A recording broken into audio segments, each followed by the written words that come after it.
record this. Great. And then let's introduce yourself. Just kind of name, rank, and serial number. No, name and primary profession or instrument, and a fun fact about you that we might not know if you didn't tell us. So let's start. Cyrus, you want to start that up? Again, so I got to go to listening mode. Okay. Go. I'll help Cyrus out, and Andrew, maybe you can do that with me too, Hmm. right? Uh, he's a trumpet player, and he's a student at UCLA Herb Alpert School of Music. And what I didn't know about Cyrus really till today is that he's got some kind of a driving gig, which he'll probably tell us more about later. And Cyrus, please don't drive off the road or hit anything. Don't try to watch the screen while you're driving. Good heavens! But he's going to be intermittently in and out, and the whole thing is recorded, so he'll see that. And Andrew, why don't you go next, and then Keith, and then we'll see who else is here. And I think Remy is said she'd be here, so I'm going to text her. But Andrew, why don't you go Okay. ahead? Okay, I'm Andrew. Can you guys hear me? Yeah. I'm a professional trumpet player. Been doing that for a while. Michael and I play in a few groups together. Seacoast Symphony, formerly Dana Point Symphony, Symphony Irvine, we've done some work and some various other things. Um, what else? I'm a DMA student at UCLA, so I'm have some work with Cyrus there and some of the other people that we'll be meeting. An interesting fact about me is that I also do, other than trumpet, Brazilian jiu-jitsu. So I train and teach that. I've been doing that for a long time, and that's the other kind of my other half of my life besides music. So yeah, nice to meet you, Keith. So Keith, Yeah, why don't you go nice to meet you next? guys.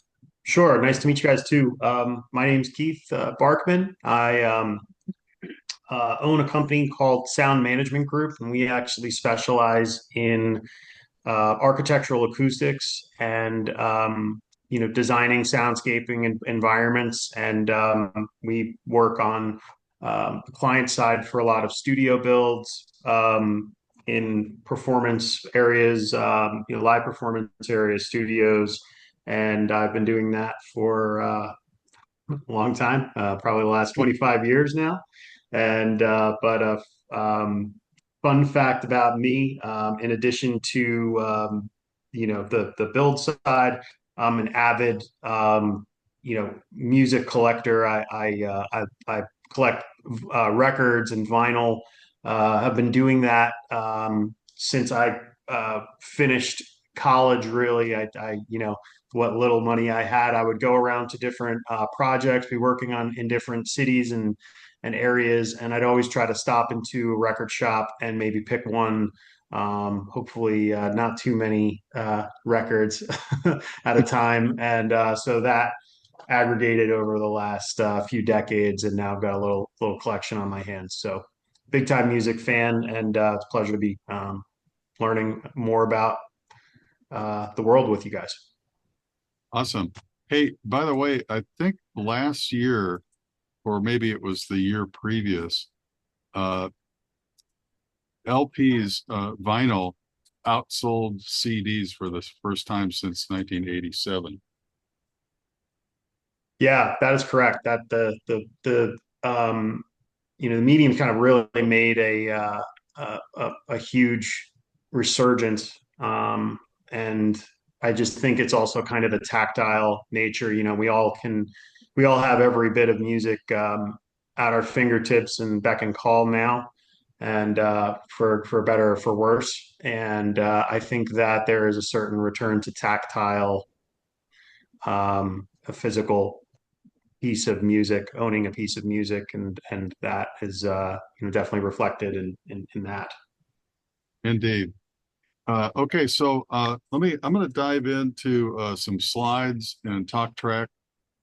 Cyrus called it a lecture. I'll try to get over my hurt feelings on that. I'll try not to have any lecturing, but just all collaborating. And let's see if I can make that work. So share screen.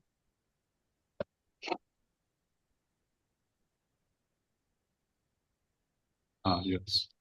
So this one, and then I'll try to get it on full screen mode. Oh, maybe that's working now. You guys can see that, yeah? Yep, looks good. All right, good. So this is Tartini M350 music promotion and marketing.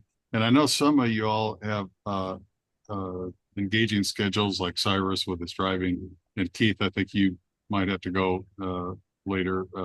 So this will be recorded and shared with everybody that's signed up. So no problem there. And another colleague, Stefan, is going to be here shortly, and he'll probably be here in person with me. But today is class number 1, course introduction and overview. And I'll just like dive right in. So first off, marketing, this is all about marketing.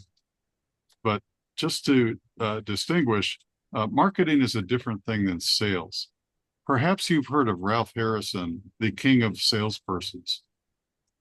This is a picture of one of his sales trips where he just completed selling ice boxes to Eskimos. Oh, is that a Far Side comic? It is a Far Side comic. Ralph must be good, especially to be able to sell anything wearing that Bobby Knight sport coat. There you go, yeah. So marketing is all about the market. And Keith, you probably recognize this as the inside of the Walt Disney Concert Hall, and others might recognize it as well.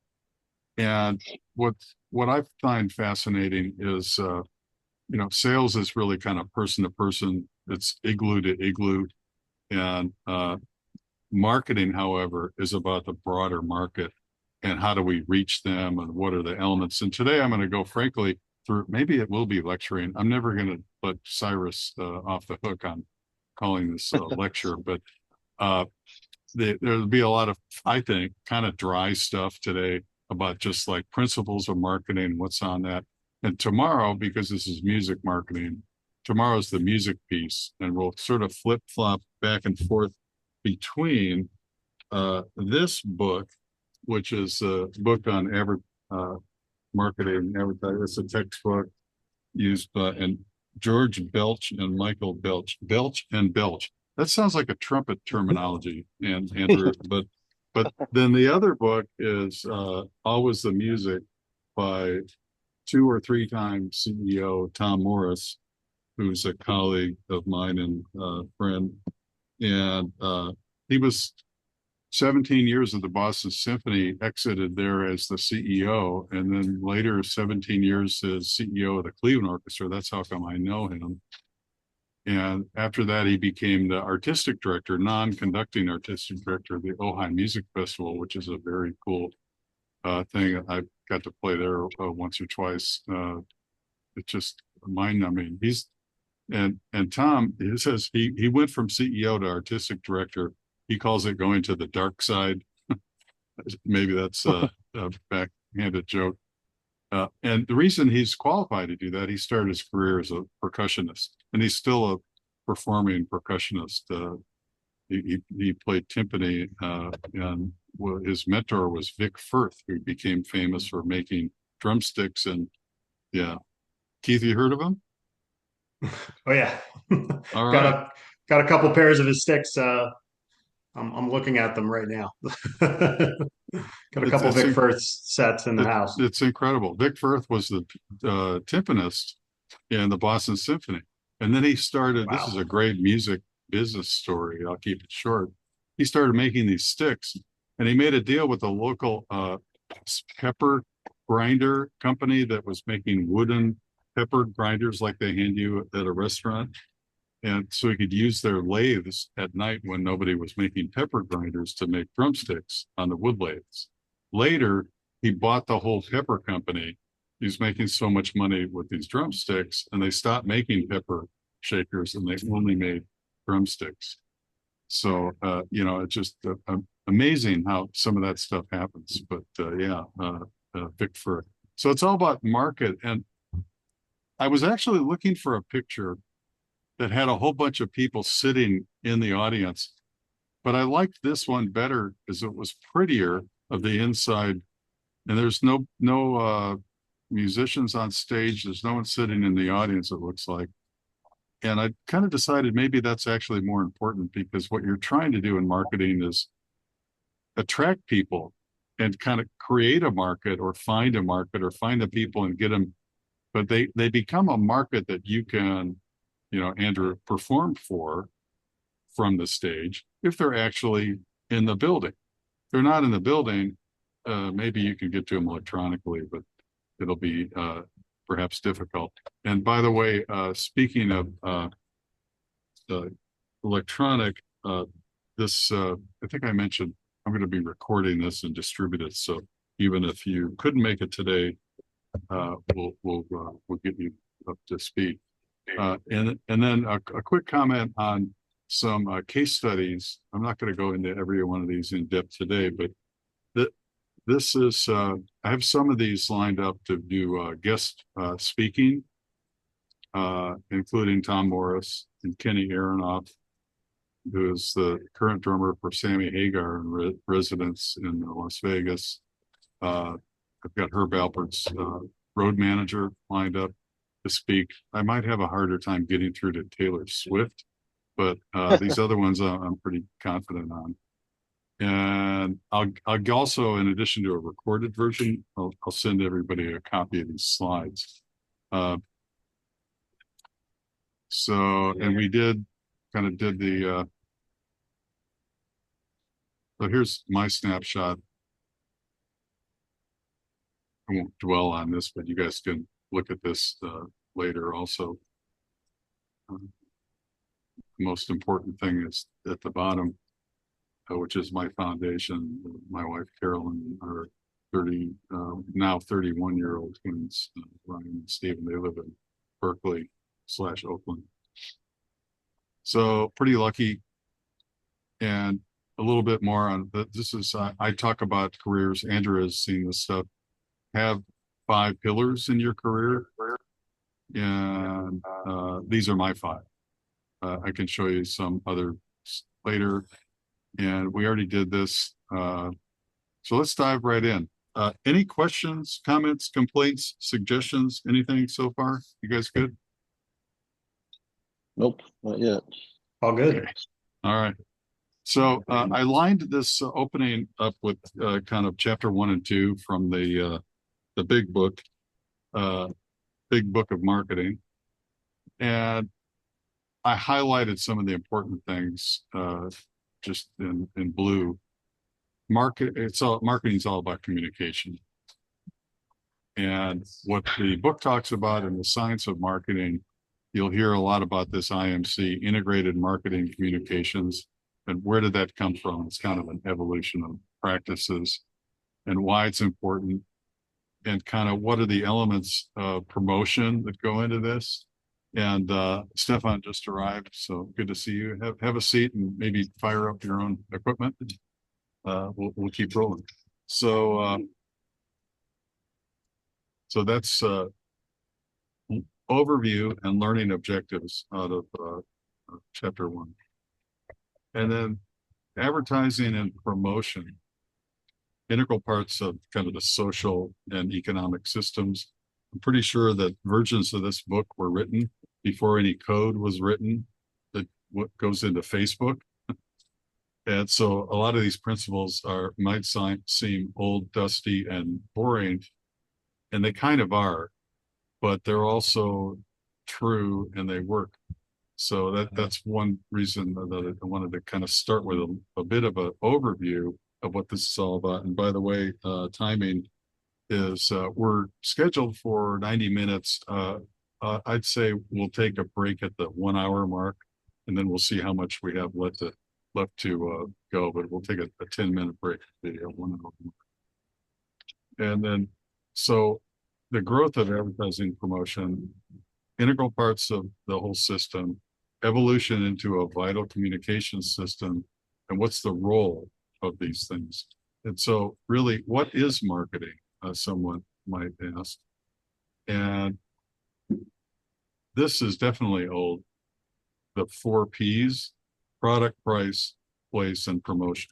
What that really means is, what's your product? If it's something that there's a need for in the world, need for in the market, having a product, having a better product than the other providers gives sort of a market advantage. So product is really, really key.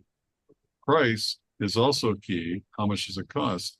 And price is kind of a crazy thing in many ways, because it's really non-linear. It's not like a lower price is always better or a higher price is always worse, or the opposite.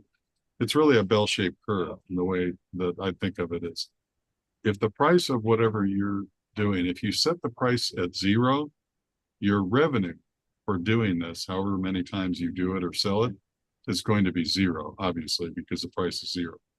Also, if you set the price too high, and who knows what too high means, but you set the price for $1 million and it's something that can be bought in the size of a shoebox, chances are no one is going to buy that because it's perceived to be way overpriced. So your revenue will also be 0. And the one example, you set the price is 0 and you get 0 revenue. Thanks, Stefan. I see you there. And in the other case, your price is really ridiculously high and you also you're back to 0 again. So the optimal price is somewhere on the top of that curve, right? And there's a whole science about trying to pick that. And it starts to go into psychology pretty quickly. So if you set the price, you want to be on the upside of the curve. You never want to be over the top of that curve, because now you're getting less and less revenue for a higher price, right? So if you think of the front side only of the curve, if you set your price too low, people might be reticent to buy because they think it's not worth much, right? So we've seen that now. Enough about price for now. Place and placement. This is a terminology that really is valuable, important in the consumer packaged goods world. And it's all about, in CPG, consumer packaged goods, toothpaste. I don't even know how many. There's probably 5 main brands of toothpaste: Crest, Colgate, 2 or 3 others. But Crest, how much? Andrew, what would you guess? There must be 20 different types of Crest if you go into, and 20 different types of Colgate, right? Yep. Got the one for the gums, the one for the whitening, the one for the whatever. And who knows why they're doing that? It could be that they're just trying to muscle the other brands by using up all the shelves. They muscle the other ones up. Who knows? But that's what placement is all about. And then promotion is a little bit more like sales than a lot of other things in marketing, in that you're driving a signal to the market. You're really promoting and you're trying to get a response. So that's what promotion is all about. Let me take a breath and see any questions from anybody. Cyrus, are you back off of mute, or am I misreading that? Don't answer if you're still on mute.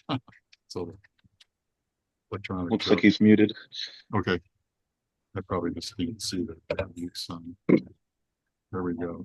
And Stefan, I don't know. Yeah, I see you.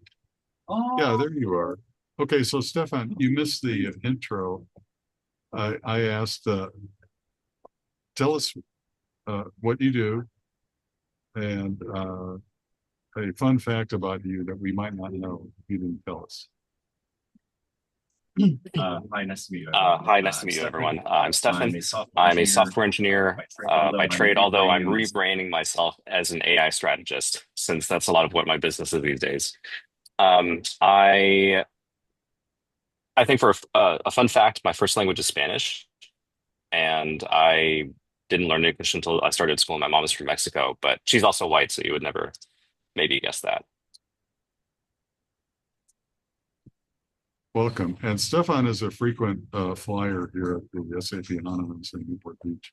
So that's how we know each other. Great. Okay, so let's keep going. integrated marketing communications. I think I touched on this earlier.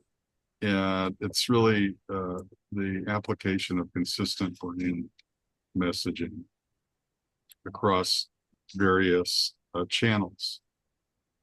We see this a lot, right? Where there's a logo that's used everywhere, somebody's stuff. Like some people even might wear a cap that says CLE on it because they used to work for the Cleveland Browns and are from Cleveland. It's branded and using various methods. So normally I wouldn't point out anything about the hat I'm wearing. Sometimes people ask, "What the heck does that stand for?" But I think it's consistent. They mentioned consistent here. It's consistency and coordinating. It's easy to goof this up. One orchestra we know, and I'm intentionally not going to mention the name of it. Oh, what the heck? It's this Dana Point Symphony that I've been playing in for 10 or 11 years.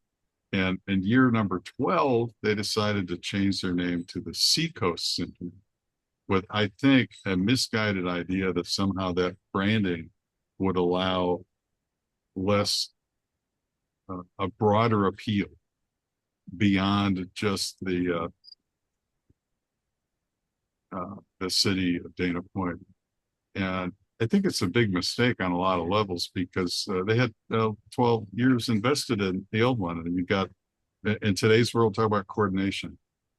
I'm glad I used this example. They have a website, right? That is danapointsymphony.org. They all have email addresses that are that. I have a Dana Point Symphony coffee cup at home that somebody comes to my house, they're likely to get a cup of coffee or see me drinking coffee out of this. By the way, I can now see that Andrew's wearing a UCLA hat. Thanks for that. So that's branding. Yeah, but what am I supposed to do now? Get a new coffee cup?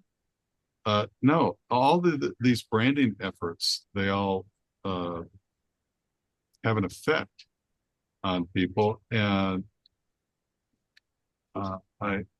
I weighed in when they made the change there, almost to the level of irritating them. And I managed, I guess I'm okay because I didn't get kicked out of the trumpet section. So I'm happy about that. But I felt an obligation to share my view on this. And since I'm kind of a semi-expert, I guess, it's like, I think it's a branding error. And we've seen many of them in the world. Like here's one that I think is completely meaningless. There's a cigarette company that 10, 15 years ago, it used to be called Philip Morris, and they changed their name to Altria. And they had a different kind of a logo, right? And I think it's well proven that cigarettes are bad for you. But having a more uplifting sounding name and cute little logo, that doesn't make them better. And also, people might ask, maybe some people like the old bad brand and they felt proud of, so now you kind of lost them, but you didn't gain anything else. So I'll reach out to the crowd here. Does anybody else have an observation or experience with this kind of branding errors in the world? Can you think of any other examples? HBO Max. Oh, talk about that one, Steph. So my understanding is that they've gone back and forth on so many different versions of the HBO streaming product. They called it HBO Go, HBO Now. At some point, they decided that they were just going to completely drop the HBO brand and name it just Max. And I know Michael also follows Scott Galloway, who I think gets incensed whenever this gets brought up because the thing that he talks about is how HBO has such a strong brand. And that's something that they've invested in over such a long period of time. And I guess the CEO just had like a bit of an ego trip and wanted to make his own brand as Max. And now just recently they've announced that they're going to rename it HBO Max again. They're going back. And it's just interesting because I mean, amongst me and my friends, we never stopped calling it HBO or HBO Max anyway. But I thought that was interesting. Yeah, thanks for bringing that up. Andrew, any come to mind for you? Well, just the same thing with the Dana Point Symphony. I don't know why Yeah, it confused me why they decided to go to a generic name. That's the word that speaks to me as generic. yeah, What's wrong right. with Dana Point? It's an interesting part of the name and history.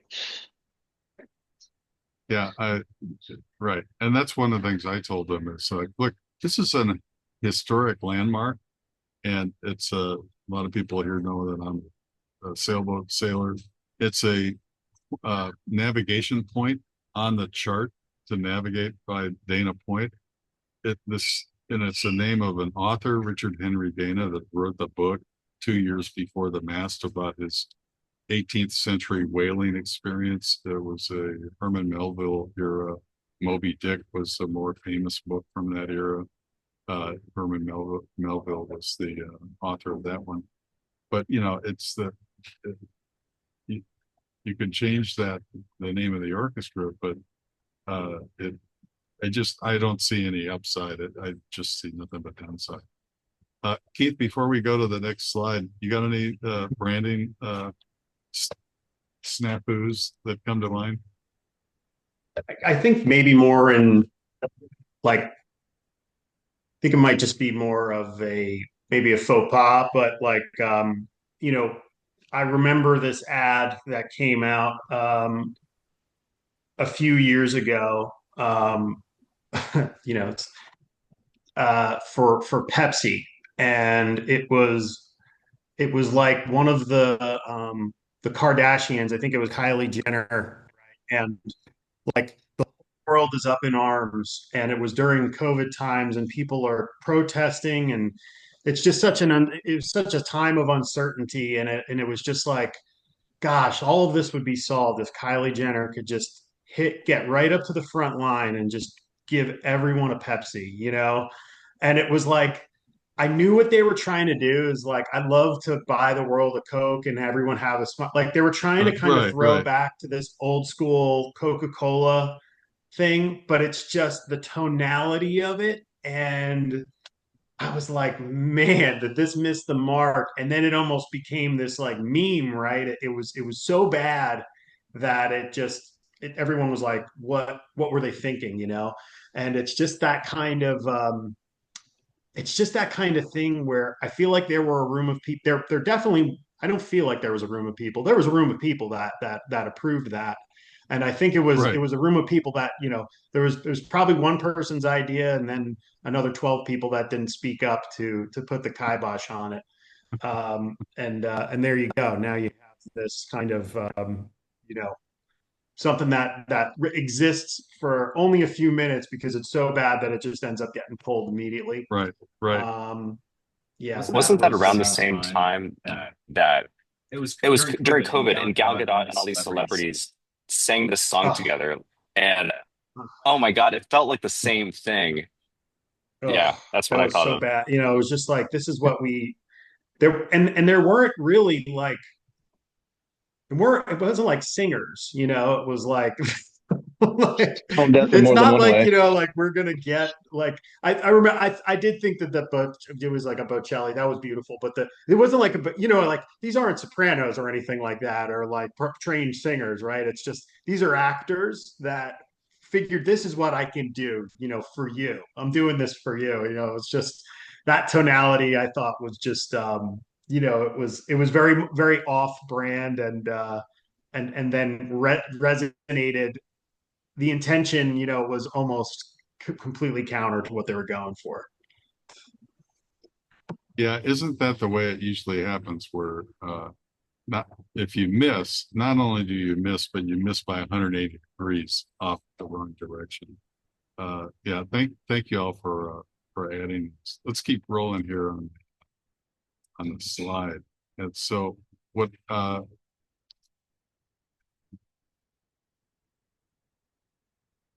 I was looking at here are things in terms of the integrated marketing communications and these elements that happen. And what's the evolution, the contemporary perspective of the whole thing? What are the reasons for a growing importance?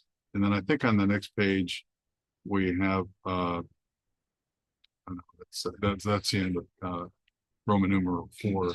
So, fragmentation of mass markets. This happens. Right? There's a big, that toothpaste example is probably a pretty good example. And what is unclear to those of us just out here in the market is, are you intending to fragment this? Is it happening to you? Why are there advantages between the different types? Whiter teeth, fresher breath, gum control, whatever these subcategories are. Then you've got technologies and new stuff that happens. So what happens there too, I think, in the rapid growth of internet, electronic commerce, that really makes a big difference, because electronic commerce didn't really exist 25 years ago. I mean, and probably Amazon is the best example of this, where it used to be, if you wanted to buy something like, I'll pick an example for me, new stereo speakers, I'd have to get in the car and drive over to Best Buy and see what they have. Well, now I could still do that, although there used to be 5 other competitors for Best Buy. Now they're all gone. And so there's only one place you can do that. Or you can go on Amazon and see a bunch of different choices. And so that's happening. And there becomes a whole marketing effort and attraction of customer effort that happens in the electronic world. And I bet you all have had this too, where you're kind of, my example is something along the lines of, I'm looking on my laptop for speakers. And then later on my cell phone, I'm getting on Instagram links to new speakers. And I wonder, okay, who's listening to what I'm doing? Luckily, I don't do anything that I care about if someone listens to it or not. But wow, that's some coordinated marketing, isn't it? That somehow they've kind of figured out. And I don't think this is happening much yet, but there's also technology around where if you walk around in New York City and you walk past, or any city or wherever there's a lot of stores, people, businesses, and presence, you walk past a Best Buy, suddenly your phone starts lighting up with Best Buy ads, right? And so, Andrew, have you had some experiences like that too? Well, I mean, I think we all have, even just not even on the phone, just talking to somebody, and then all of Yeah. a sudden later the almighty algorithm has some advertisements for you. Then these next 2 bullets are really pretty timely. Emergence of global markets and economic uncertainties. I think we're living in an age of economic uncertainty, which has really accelerated in the year 2025. And it would be easy to get down into a rat hole of political discussion. I want to avoid that. But how about math? What I think is fascinating is, I'm not an economist. I'm a math and music major. So I look at things and I try to figure out, does it make sense from a math perspective or from a historical perspective? And my math observation with regard to emergence of global markets, is 4th bullet on the list, is there's been a lot of happening in the U.S. in the last 6 months about a global trade imbalance, that we're buying more stuff from China and other companies than we're selling to other countries, which is probably true on a math level, on the top revenue line. But what makes it easier, I think, to get your arms around is all this. A lot of the stuff we buy from other countries, especially China, are low margin components like screens.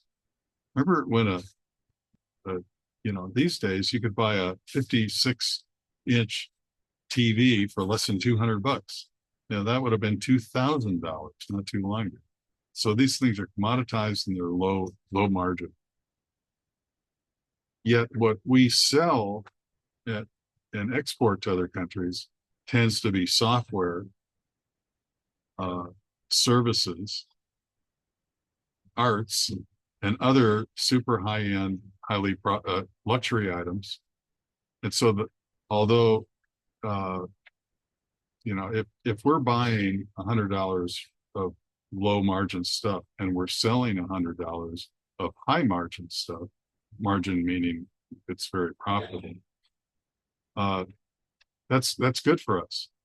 And even if we're buying twice as much as we sell, that might still be good for us, because like the building that we're in right now, Stefan and I are here, the SAP HANA House. The last annual report I looked at for the SAP software company was 24 billion top line revenue and 86% gross margin.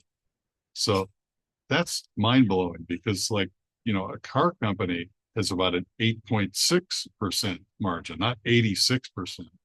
And a screen manufacturer has even less margin than that.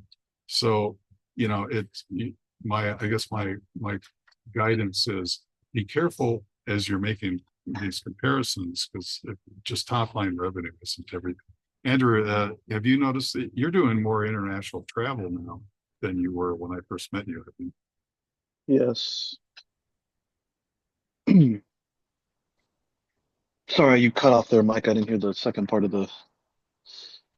Oh, I just was wondering if you had anything to add what I was saying about the the profitability component of this argument that's going on in our world about international trade. Seems to be Oh, missing well, yeah, the idea of profit.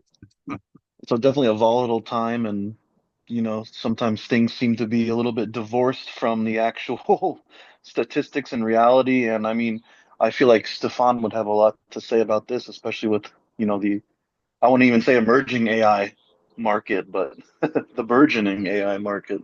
Well, let's ask Stefan, how does AI affect what I was just talking about? And maybe it's yet to be determined. That's a fair answer too, but what do you think? I think it's still a little unclear. I think where there's a lot of effect is on the price of things like chips. And this has actually been going on even since before the tariffs were implemented. You know, export controls on NVIDIA chips to China, and it's funny. I was actually at this event at the Nixon Library a couple of days ago. It was a forum on tariffs by the Orange County Business Council, and I actually asked during the Q&A section, um, how does all this stuff affect digital goods and services?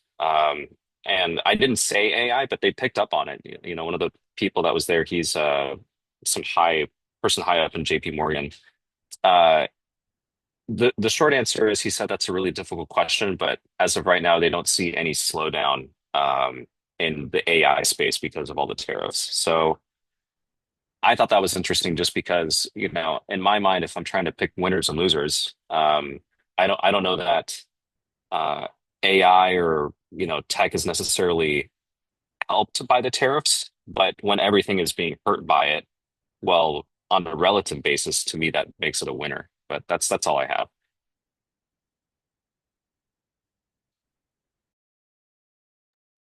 Andrew, makes sense?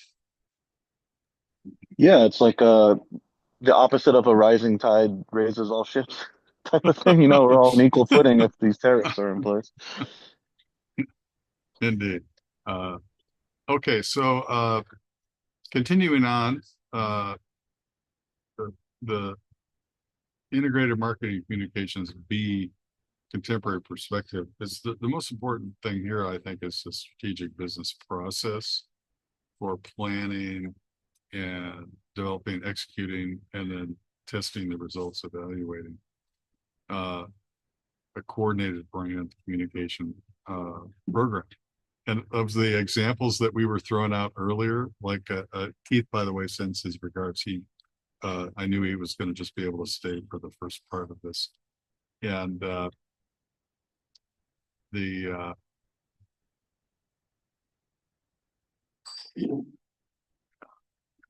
having a plan and the example that he used of, well, I wonder what went on in that meeting they had, right? Where somebody said, "Hey, let's do this. Let's make this change." And if only someone had said, "Well, if we do this," and with the Kardashians, I mean, and Kardashians plus COVID, and are we trying to redo the "We Are the World" campaign, or the "I'd like to teach the world to sing," or some of these things from ancient history? Somebody should have thought that through with these words here: planning, developing, executing, and then evaluating. You kind of maybe could model it. Maybe you do a test group, see if this flies with a small group of people before we put it on national TV. Comprehensive approach is, of course, is really key. And then what is also interesting is that companies are taking different approaches for marketing and promotion. You got the integration of advertising with the internet, direct marketing, search. And again, as I mentioned, this marketing textbook has been around a while. There's some stuff out there in the world that we might not even remember what direct marketing is, but it used to be. If you think you get a lot of actual junk mail in the U.S. mail now, I'd say the spam problem online is way worse than junk mail. It's what we used to call direct marketing, when you get something from local service providers or Best Buy. I would get something in the mail from them. You get a lot of that. I don't think I get much U.S. postal junk mail anymore. So direct marketing, that's not really done much. PR means public relations. There's a whole narrow niche of PR players in the world. And oh, by the way, Andrew, and others would probably be interested in this too. The Seacoast Symphony, I lined up 2 people to help them go in a better direction, even if they stick with the current plan, to execute on it better and go do. And one of them is I'm not sure that both of these people have signed on for this completely. So I think I won't mention their name, but I'll mention the background. Is one of them is one of my proteges from Cal State Long Beach School of Music, and now works full-time for Universal Music Group. The other one is the partner of our principal cellist in the orchestra, and she is a PR dynamo. And I think the 2 of them is really actually a good. What is Stefan? What does Galloway call this kind of stuff? The peanut butter and chocolate approach. They have very complementary skill sets, and I think will really do a lot of good things for this organization. So that's exciting. And PR is what got me thinking about that. Print sponsorships. Customer fatigue. Remember, I was complaining about junk mail and spam a minute ago. That's what customer fatigue is all about. And then there's a need for an alternative communication method. Again, these are the overall structural elements of a marketing approach, and really kind of what marketing is. So let's do another 5 minutes, and then we'll take a short break and finish up. The tools, advertising, they still talk about direct marketing. I think, frankly, that the academics in marketing are hanging on to some of these old concepts a little too long. And so it's good to know what direct marketing is, but I don't think there's much need for it in terms of direct mail. And I didn't even highlight mail order catalogs. I don't know if anybody even knows what a mail order catalog is anymore. But you used to get them once a year from Sears Roebuck or somewhere. Nobody knows what Sears is anymore.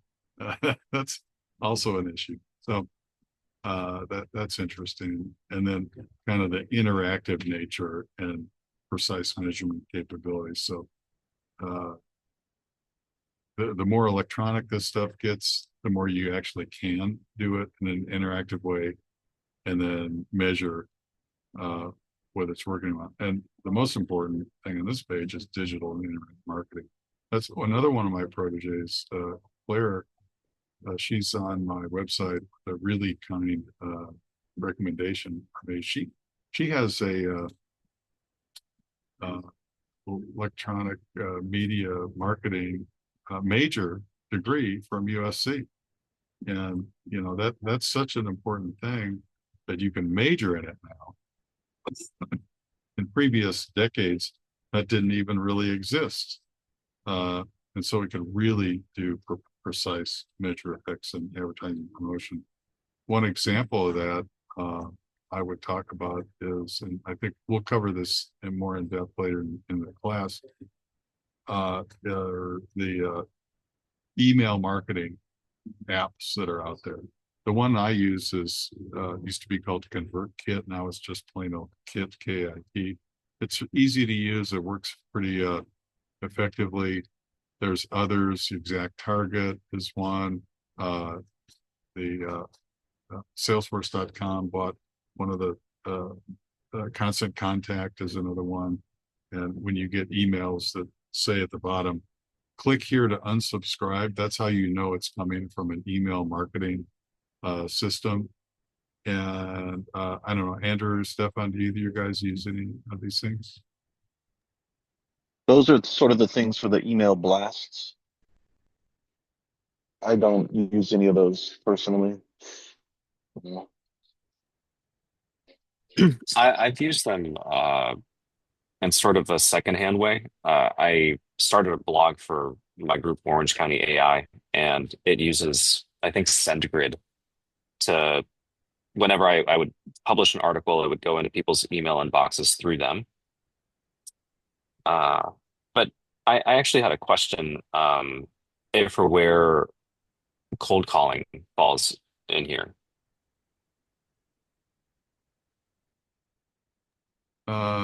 Good question. There's a lot of debate about this, and cold calling is very difficult, I think, to achieve success and results with it. And what I think is better than cold calling is warm calling. And if you look, there's Jaco van der Kooj, and I can I'll look up his in the break. I'll look up at the link and put it in the chat. He has a series of books out about managing and driving a SaaS software company from a sales and marketing perspective. And so there's a whole formulaic approach that he uses about, okay, first send them an email with this kind of messaging. And then after 2 days go by, then call them. Another 2 days go by. No, then text them. Another 2 days go by, then call them, and then text them again. And nowhere in this example does it say leave them a voicemail message, because I think people don't use voicemail. That's my opinion. Don't do that. But if you do this in a organized process, you can get through. And another type of warm calling is to get somebody that the person you're trying to get to already knows and get them to introduce you. But this, I would call this spearfishing approach, and it's really it's a good approach. It's very one-to-one-to-one, and it's really, I think, more should be called a sales technique, not marketing. Because at marketing, I call it spearfishing. Marketing feels a lot more like net fishing, right? It's trying to throw a lot of things out, get them in the mix, and see if you can generate some results. But just a plain old cold call, and there are armies of people, you've gotten phone calls from them all day long. that just figure it's a numbers game, and if I just cold call enough, I'll eventually get through to somebody who will pick up, and maybe we can sell them something. Man, I just uh, I don't think that's very effective, and it's definitely not cost effective. You think of how much, or time effective, how much time it takes to make all of those cold calls to find somebody, anybody who might buy this. Uh, does that answer your question to some degree?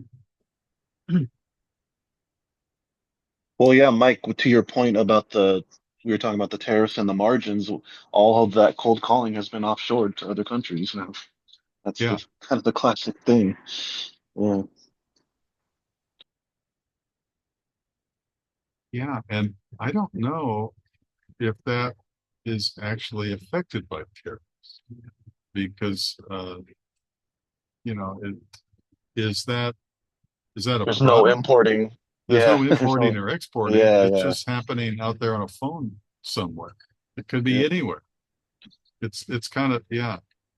I'm going to research that a little bit, Andrew, and by the next time I'll some on some. Okay, so now would be a good time. Let's take a 5 minute break to the bottom of the hour. I'm going to turn the sharing off. Uh, Oops, sorry. Stop sharing. Yes. And I'll turn on my video, and we'll be right back. Okay. 5 minutes.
Okay, Andrew, you can still hear me all right?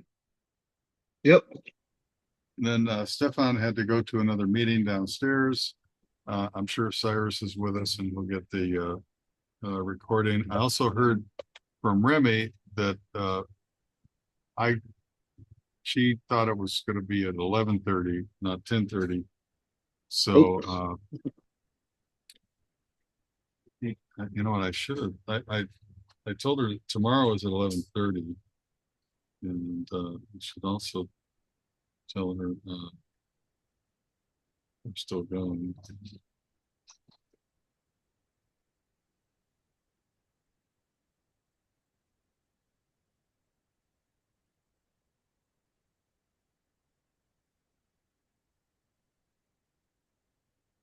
Okay, so we'll see what happens next, and we'll be done at the top of the hour. Let me dive right back in. And Andrew, any questions or anything before we do that? No, not so far. I'm enjoying it though. Thank you Okay, for the good. invite. Yeah. Yeah, glad you could do it. So that was chapter one. I think I have to push the share button. And then next is the summary of chapter two, which is the whole the role of integrated marketing in the overall marketing process. And now we start to get into a little more of nuts and bolts and action oriented. Maybe that's a better phrase of and the four components of the marketing promotion process, the model for actually getting something done instead of just conceptual stuff and definitions. So marketing strategy and analysis and having a strategic marketing plan that comes out of the organization's overall corporate strategy. Uh, and you might not be a corporation. You might be a freelance musician. You might be an entrepreneur, but you really need an overall strategy, the business strategy, we call it, instead of corporate. And what this serves as a guide for specific marketing programs and policies. What to break that down, a marketing program, at least for me and my little company Tartini, I have a website that's part of my marketing. And I have stuff out there like definition of what we do at Tartini, who we do it with. I have testimonials from people that have written very kind recommendations. And then I have a link to some content and stuff like that. I also have a YouTube channel with some podcasts that I'm starting to build. So that goes into what makes up, kind of the marketing strategy, and then how. And as I was mentioning about that, Stefan asked a question about cold calling, about how to get through to people, and that step-by-step approach. First send an email, then a couple days later send a text, then call them, then go back to texting, and so that's the process. And then a target marketing process. This is marketing segmentation, uh, which kind of says there's another concept. I don't know if it's in this Prizo ICP, ideal customer profile. So know who you're trying to get to. And that helps a lot as you try to figure out what should we be using. And I love the example Keith gave. Clearly, the ideal customer profile was not someone that's easily reached by the Kardashians. So that was a poor choice as a marketing approach because they actually have distaste for the Kardashians. So how about positioning? This starts to get into the four P's of marketing. So there's different approaches, and I'll just touch on each of these. There's a product approach with, kind of the attributes and benefits that Apple uses. And I would add also that Apple products, and I'm a customer, they have a almost cult-like following that if people that use this stuff just don't want to even do anything, and it's all based on the product. Uh, there's a price and quality. Mahindra is an Indian-based consulting firm that is actually does a lot of things, including consulting. And their claim to fame is that it's low price but high quality. And the way they do that is that they're offshore, like you mentioned. Then there's another positioning, which is what do we use this stuff for? You notice Apple hardly even tells you what you would do with their products. They just tell you how cool the product is. But Red Bull, we know what the result is of drinking Red Bull. That's what they're marketing. And other examples, product class, where Dove markets and advertises with sort of a brand, a strategy that goes beyond just soap. So they're not really selling soap. They're not really selling cleanliness as a result, but they're selling sort of the class of this whole thing. And you can see this if you go to people's houses and you go in the bathroom, they might have 7 bottles, all from the Dove company, of various things in one bar. And they're bought into the class. The product user, the Sony, it might be an example that's a bit long in the tooth out of the book. I think there's probably some newer examples of this, but high definition recordings versus the regular type.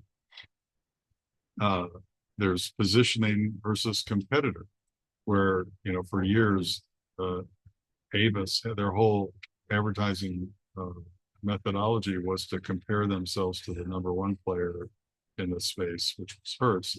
And they said, we're number 2, so we have to try harder. That was their whole slogan and the whole thing. That, of course, is all different now with Uber and all kinds of other things that make both Avis and Hertz, to some degrees, relics from the past. The cultural symbols, I got to admit, I'm not sure I really understand this one, but so I'll come back to that. And then repositioning just kind of made me laugh about it's like comfort candy, right? High-end comfort candy from Cadbury.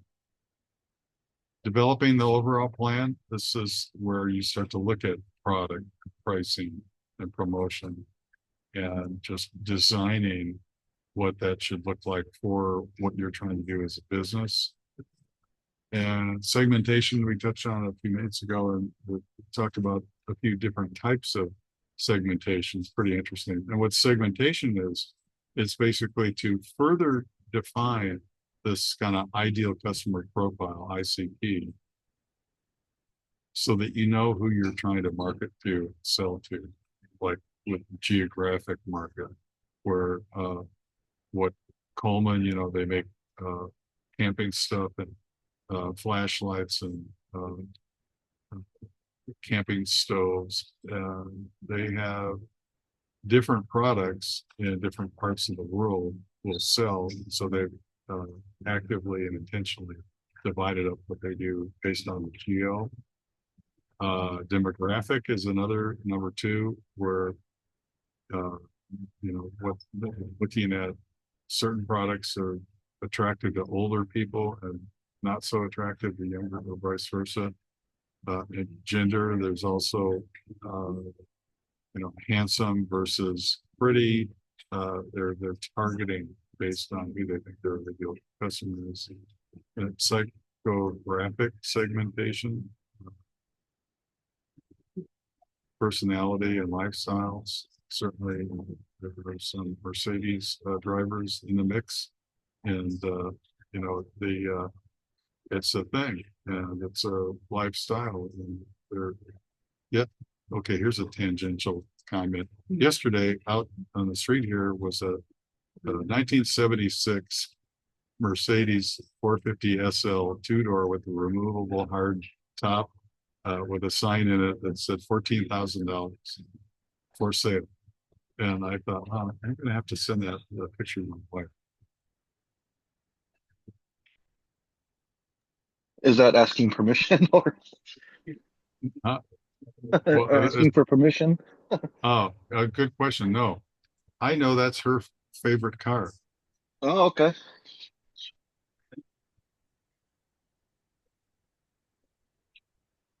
And then, the behavioral segmentation, which is maybe the Sony PlayStation. There might be better, more modern examples than that with Hmm. today's, Fortnite and, whatever the current stuff is. I might not be hip to that. Andrew, you might be not completely up to speed on Yeah, I'm getting slowly out of touch. But no, it. you're good with Fortnite. It's Yeah, yeah. And then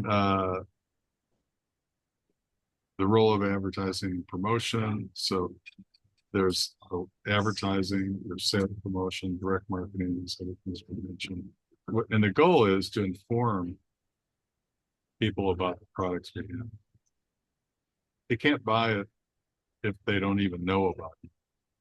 And Alyssa talked a little bit on Monday last week about the marketing funnel. I've got another picture on here to talk about that a little bit.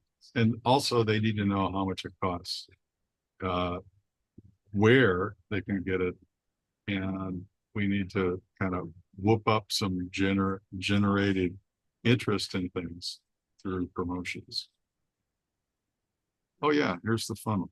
So this you might have seen from Andrew from some of my other presentations, and it's the kind of the classic marketing funnel is I borrowed this from an internet picture. Awareness is step one. So to the market has to be aware of us and what we do in order for us to get anywhere. And I've tracked this over to the experience of being a professional musician, and as if, hypothetically speaking, someone moved to Los Angeles from a different city to try to be a freelance professional musician. What do? Well, the first thing is people need to know you're here. So sign up for, do some duets and chamber music and work at the church and possibly for no pay, but just to get something out there and do some teaching and do some studying with uh, uh, people who are higher up in the food chain. So that gets some awareness.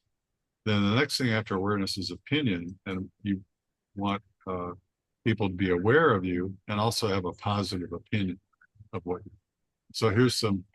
Gary Grant, by the way, has like 3 pages of his advice on how to be a professional.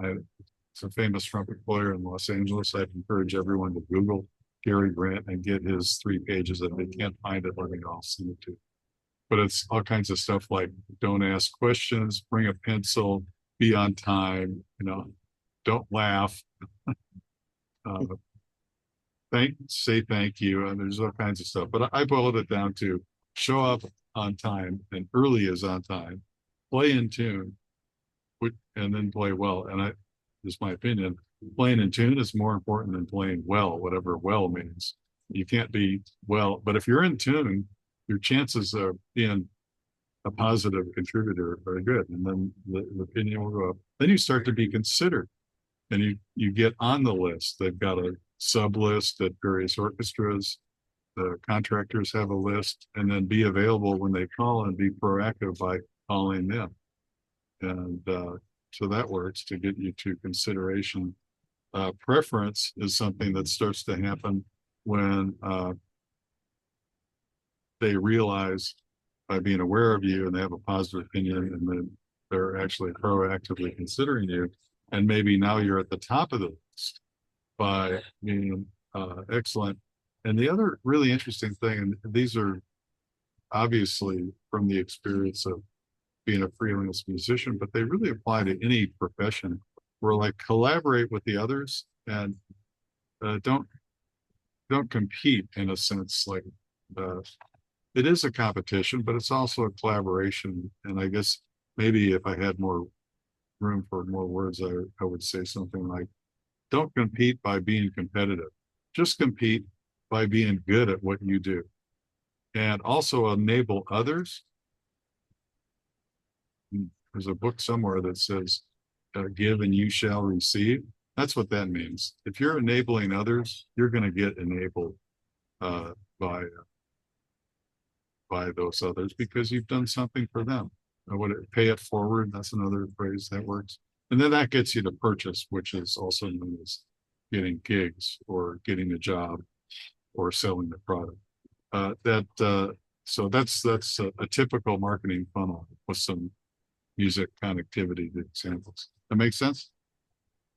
So second trumpet player mentality in a way. Yeah.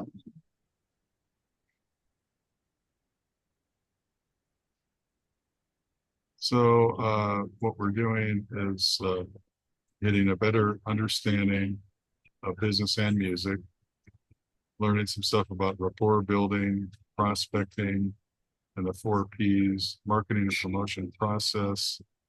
There's also a rainmaker meeting process that I would suggest is once we get, he was asking about cold calling.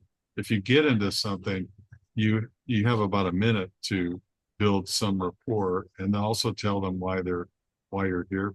A lot of amateurs try to get into a discussion. They know they're trying to market or sell something, but they won't tell you that. And they think they have to sort of trick you into spending your time with them instead of whatever else that they should be doing. So it's just so much better to, and then ask for permission. Hey, is it okay if I ask you a few questions? And this is the rainmaker approach. And give information. You can, objection handling is an important skill, and then getting commitment. Basically, it's usually asking for a future meeting and creating value and a professional demeanor and communication skills. You can tell these are borrowed from the sales course, and I adjusted them slightly for marketing, but man, they're really important. And here's the overall schedule, just to review that. And there will be some adjustments. The next class is tomorrow, Saturday at 11:30. And Andrew, does that work for you? I don't mean to put you on the spot, but do you think you might be able to make Yeah, it? I'll be here. Okay. And then we'll kind of wrap it up here. And I'll just suggest to Cyrus that please text me later, Cyrus, with any questions, comments, contributions, anything that you kind of couldn't do today because you're driving. I'm anxious to learn what driving means exactly, but we'll find that out. And any last words of wisdom, Andrew, and then we'll just wrap it up. No, it's good. Thank you. See you tomorrow. Okay, sounds good. Cyrus, see you tomorrow. I see you, Cyrus.